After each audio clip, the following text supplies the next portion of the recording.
Assalamualaikum teman-teman semua. Jumpa lagi dengan saya di Sila Story. Channel ini menyajikan cerita dan kisah kehidupan sehari-hari yang penuh inspirasi dan motivasi.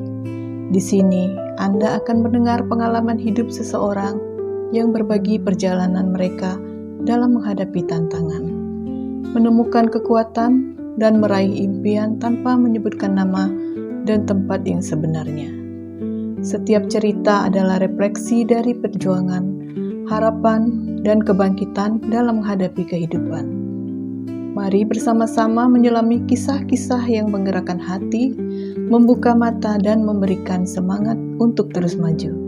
Jangan lupa subscribe dan kirimkan cerita Anda di channel ini, karena setiap cerita di Sila Story mungkin bisa menjadi cerita Anda berikutnya.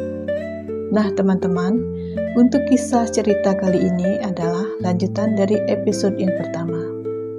Episode yang kedua kali ini menghadapi status sebagai janda. Ayu yang akan menjadi bahan perbincangan. Saya mulai ceritanya teman-teman.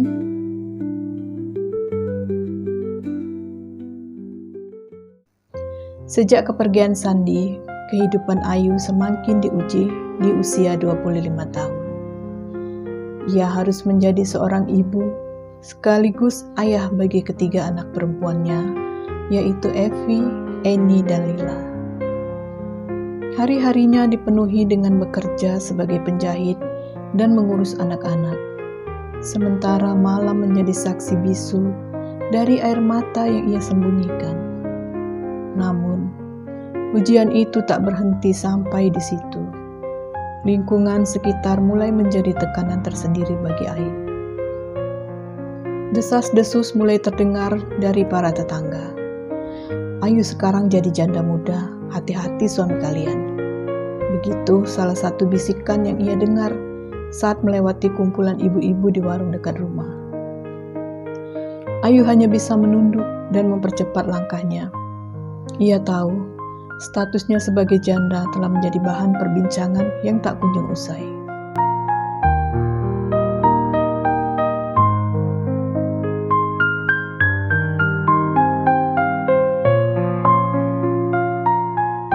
Setiap kali Ayu keluar rumah untuk membeli kebutuhan atau menjemput kain jahitan, ia seringkali merasa pandangan penuh sindiran mengarah padanya. Kasihan ya, dulu hidupnya enak. Sekarang harus pontang-panting cari uang sendiri. Suara itu terdengar dari sekelompok wanita yang sedang bergosip. Ayu pun mencoba untuk tidak peduli, tetapi kata-kata itu menusuk hatinya. Suatu sore, saat Ayu sedang menjemur pakaian, Evi yang baru berusia 3 tahun bertanya dengan polosnya, "Mama, kenapa tante di depan bilang mama miskin?" Pertanyaan itu membuat Ayu terdiam sejenak. Ia menarik napas dalam dan menjawab dengan senyum lembut, "Evi, kita tidak miskin nak, kita kaya dengan cinta. Mama punya Evi, Eni, dan Lila. Itu sudah lebih dari cukup." Namun di dalam hati Ayu sangat merasa sangat hancur. Tak hanya itu, beberapa pria di lingkungan tersebut mulai bersikap tidak sopan terhadap Ayu. Mereka melemparkan godaan yang membuat Ayu merasa tidak nyaman. "Cantik banget sih sekarang, Bu Ayu. Kok sendirian aja? Kalau butuh bantuan panggil-panggil ya," ujar salah satu dari mereka dengan nada menggoda. Ayu hanya tersenyum kaku dan cepat-cepat masuk ke dalam rumah, memastikan pintu terkunci dengan rapat. Namun di tengah tekanan itu, Ayu menemukan pelipu lara pada ketiga anaknya dan orang tua angkatnya. Orang tua angkat Ayu selalu berusaha memberikan semangat. "Ayu, jangan dengarkan apa kata mereka ya nak. Mereka hanya iri karena kamu kuat. Fokus saja pada anak-anakmu," kata ibu angkatnya sambil memeluk Ayu dengan penuh kasih. Evi yang kini semakin besar mulai memahami perjuangan ibunya. Suatu malam, saat Ayu sedang menjahit di ruang tamu, Evi menghampirinya dengan membawakan segelas air. "Ini untuk Mama, Ma. Mama jangan capek-capek ya," katanya. Ayu pun tak kuasa menahan air mata. Anak-anaknya adalah kekuatan terbesar yang membuatnya terus bertahan.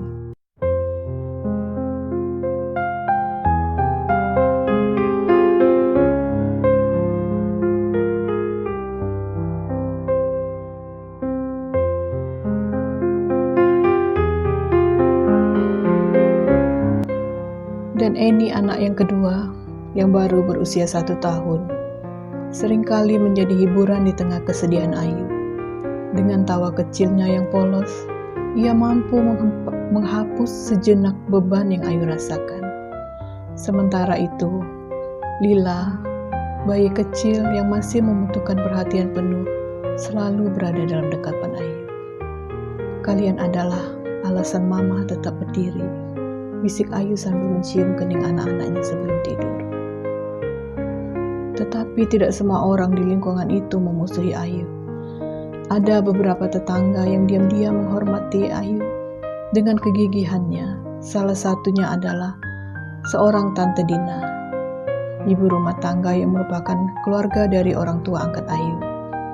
"Ayu, kamu hebat. Kalau butuh apa-apa, jangan ragu bilang ke saya ya," katanya suatu hari. Ayu pun merasa sangat terharu mendengar kata-kata itu.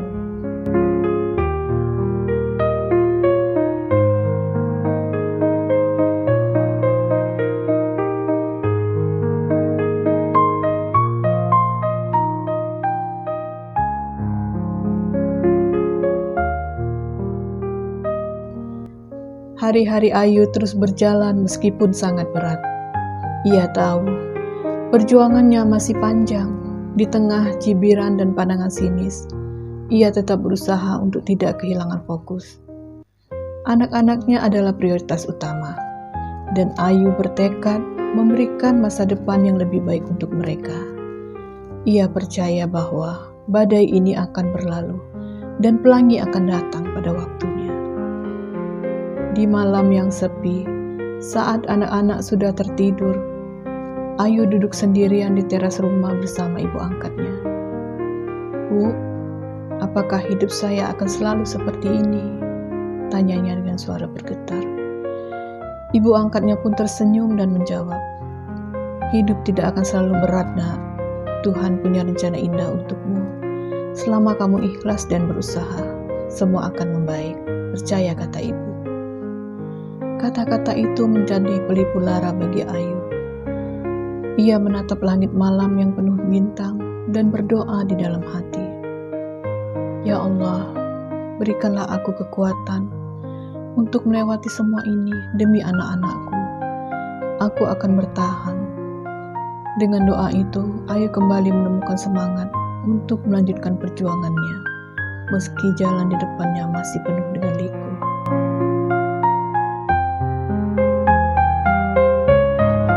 Nah, begitulah Ayu melangkah maju. Setiap jahitan yang ia hasilkan bukan sekedar pakaian, tetapi juga simbol dari keteguhan hati seorang ibu yang tak pernah menyerah. Bagi Ayu, kehilangan memang telah mengubah segalanya, tetapi cinta dan doa adalah kekuatan yang tak bisa diambil oleh siapapun.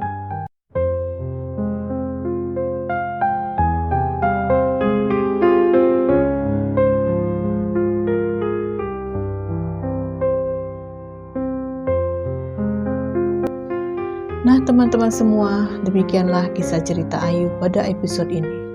Masih ada lagi lanjutan kisah Ayu di episode ketiga yang tidak akan kalah serunya.